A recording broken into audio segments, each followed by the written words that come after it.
Hi and welcome back to the channel. This is Sandy here from Sister Cousins, and today I am doing a clean with me and Christmas decor takedown.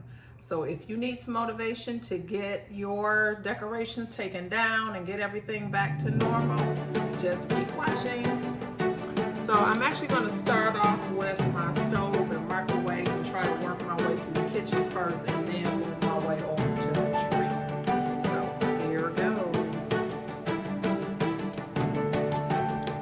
Basically, I use the Method Granite Cleaner for the countertops, and this has a scent. It says Apple Orchard, so that's what I use. That's pretty good.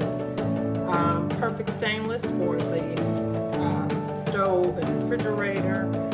I use this Mrs. Meyer's multi-surface cleaner, and I use this pretty much to clean like the stove part, the eyes on the stove. And this one is a candy scent. It smells so good. I actually just picked this one up a few days ago.